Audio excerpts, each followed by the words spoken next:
Hi, thank you for joining me today. This week's lesson is about the pool at Siloam. And it is from the New Testament, the Gospel of John, verses 1 through 41. And this lesson has it all because it's got surprises and it has miracles. We all love surprises, surprise birthday parties, surprises as we're tearing the paper off of a gift to open a present to see what the surprise is inside. So in this story, Jesus gave two gifts. He gave a man that he met near a body of water two gifts, and I'm going to give you clues about those gifts. The first one is something that has more than one meaning. If I said that the one gift was light, you might think of the lights you turn on when you walk from room to room in your house, the electric lights. But the light that we're talking about in this story is a different kind of light. It's a light that comes from God. The other gift that we're going to see Jesus giving in this story is the gift of sight. Sight, the ability to see with our eyes. So let's find out how those two gifts, along with a miracle, are going to make a wonderful and very exciting and meaningful story that we're going to talk about today. Now, as I mentioned a miracle, just to make sure that you're thinking the same thing I am, a miracle is usually something that's good, and it's usually something unexpected, and it's beyond what you would have expected. We hear of many miracles when we read Bible stories, and this is one of the many. So as we're talking about sight, the ability to see, it's something that is a gift that was given to humans and given to animals and given to insects. And it makes me wonder, what do you like to look at? What brings you joy when you see the sight of it? Would it be a new puppy or your dog that you have? Might it be a cat or another pet? Maybe it's the sight of your friends. Maybe it's the sight of some new toys that you have at your house. Or maybe the sight of just arriving at the beach. All wonderful things that I love to see. But imagine being born without the ability to see. It does happen. It happened in Jesus' day, and it still happens now. Do you remember the word for that, when a person cannot see? It starts with a B. Blind. Yeah, that's what it's called. You might say the person is blind. And blind people learn new ways to do things. For example, if a person who is blind wants to read, they can learn a different method. It's called Braille, and it's based on raised dots that form an alphabet. I'm going to show you a menu from the local McDonald's that they would give to a person who is blind, who would want to come in and want to know what's on the menu. Okay, this is from McDonald's hot menu, and I hope you can see that although there are no alphabet letters like you're used to seeing, there are raised dots. And the person learning Braille, who most likely is a person without sight, blind, would take their fingers and go along and read what they feel with their fingers on this page. So blind people don't just give up, they find new ways of doing things. If a person who cannot see needs to get around a building or a school, they might use a technique called trailing. And that would be using their fingers along a wall to feel their way down the hall so that they don't bump into walls and other people. If they are walking down the street, you may see a person who is blind using a special cane that indicates that they are blind so that traffic will stop for them, but also they tap, tap, tap it in front of themselves as they go down the street, and that helps them know when they're coming to a step, so they know to step down. It can also help them know what's out in front of them that they might trip and fall over. So it is another way that a person who's blind can do things in a different way than we do, and yet it helps them get around in the world. But no matter how many tricks they have, it certainly would be a harder way to live your life, to not be able to see, not to be able to see the beauty of nature and many of the other things that we take for granted, that we see and do each day. So as I mentioned early, this is a gospel from John. And the beginning parts of his gospels begin with a book of signs. And it was a collection that John put together of stories with signs, or some people would say miracles, that show and give proof of Jesus's power and of the miracles, those special, unbelievable things that he did on earth. And today's miracle is the one where he healed a blind man. And he did this to show all the people that he was indeed the Son of God. And the story goes like this. There was a blind man, and he was born that way. And when people realized this, and as he was growing up, they looked at him like he must be being punished for something that he did, that he would be born this way.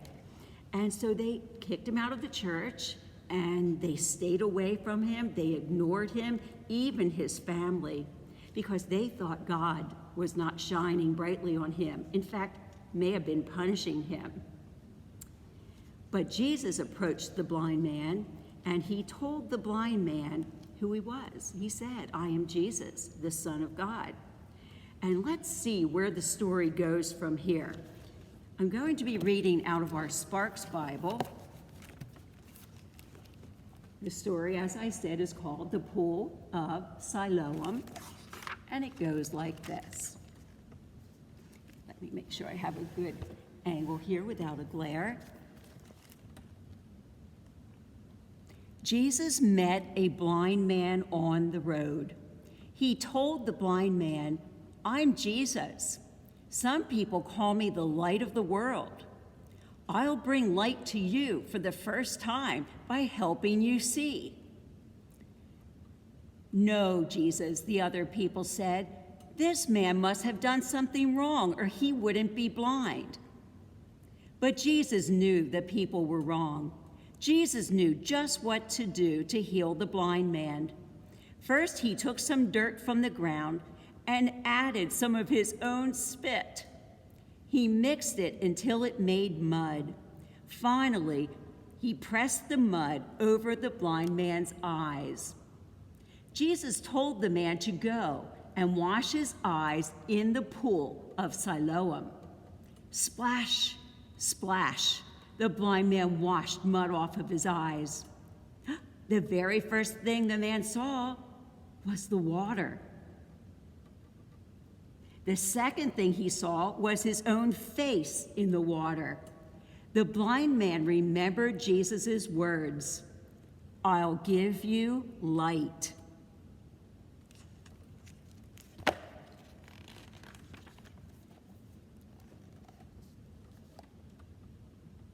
Many people were shocked by what Jesus did. Some people were even mad because Jesus could do what they could not do. So they asked the man who used to be blind many questions. "How can you see?" they asked him. "Jesus made me see," he said. "That's not true," they replied. "Yes, it is. Jesus is a holy man," he said. "Really?" "Really. Jesus could heal you too." Some people were afraid that Jesus could heal people. They closed their eyes and didn't want to see any more about Jesus. "Go away," they said to the man who could now see. He went away. Jesus heard about what happened and went to find the man. When Jesus found him, Jesus didn't tell the man to go away. Jesus stayed with him. The man believed that Jesus was the light of the world. Close your eyes and think of some of your favorite things to see.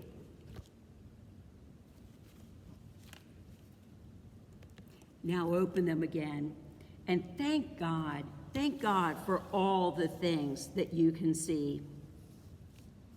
So what did Jesus put on the blind man's eyes? If you said mud, you are correct. Now, I thought it was interesting that he added his own spit to make it more watery. Why were the people mad when Jesus made the man see? They were jealous because this man, who called himself Jesus, obviously could do something they couldn't do. What's the first thing you would do if you were the blind man and Jesus healed you? What is the first thing you would do? Would you run to look at something, or would you be on your knees saying, thank you, thank you, thank you? It's hard to know what we would feel like if a miracle had just happened to us. But you know, in a way, we're all blind.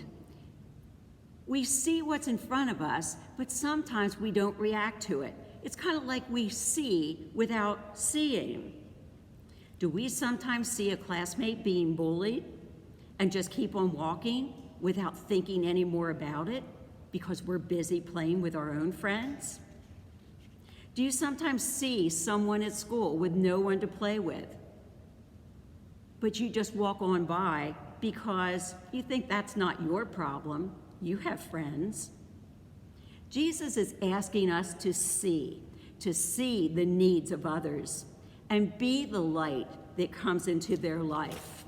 Since Jesus, with his love, lights up our lives, we are asked to pass that on and be the light in the lives of others. Remember that song? I know you know it. This little light of mine, I'm going to let it shine. This song goes on to remind you that you never want to hide the light that is your faith, the light that faith has brought to you. You need to share it. Don't hide it under a bush, oh no, as the words of the song say. Look for opportunities to be the light for others. Don't be the blind man. Yes, I know you can see, but don't be blind to what's out there that you're seeing, which could be opportunities where people need you to be the light in their life and the caring heart and helpful to them. See the people who need you most. It's nice to be a good friend to the people that are just like you, but reach out at times and be kind to others. Maybe those who don't have as many friends, maybe those who don't look the same as you or speak the same language as you. Be the light in the life of someone who needs you, who truly needs you. Be open to miracles and surprises. With faith in God, remember, all things are possible. Hey, I have a little rhyme here that goes with the story I just read. And the first time through, I'm going to give you a chance to fill in the word that you think belongs, and then I'll say it, just to make sure we're on the same page. And it goes like this. The blind man said, I have no sight. Jesus said, I'll bring you light. Jesus mixed up a mud surprise. He pressed it over the blind man's eyes. Right. Jesus said, wash in the pool of Siloam place. The blind man washed and saw his face in the pool of water. People asked him, how can you see? The man said, Jesus is holy. He healed me. The man who was healed and had his sight believed that Jesus was the light. And that is what our story was about today. A blind man with no sight who met Jesus, who said, "I'll bring you the light." He mixed up the mud and put it on his face, and he saw his reflection in the pool at that place. People asked him, "How can you see?" And he said, "The holy man Jesus, he healed me." The man who was healed and now had his sight believed it was Jesus who brought him the light. As an ending prayer, I'd like you to put your hands together and listen as I say these words that I hope that you share with me. Thank you, God, for the friends that joined me today. Thanks for giving us eyes that see the beauty of your world and beauty in others, even in people who aren't like us, but especially eyes to see the needs of others and the inspiration to bring the bright light into their lives by our good deeds and with our caring hearts. Amen. Thanks for joining me today, and I hope to see you next time. Bye-bye.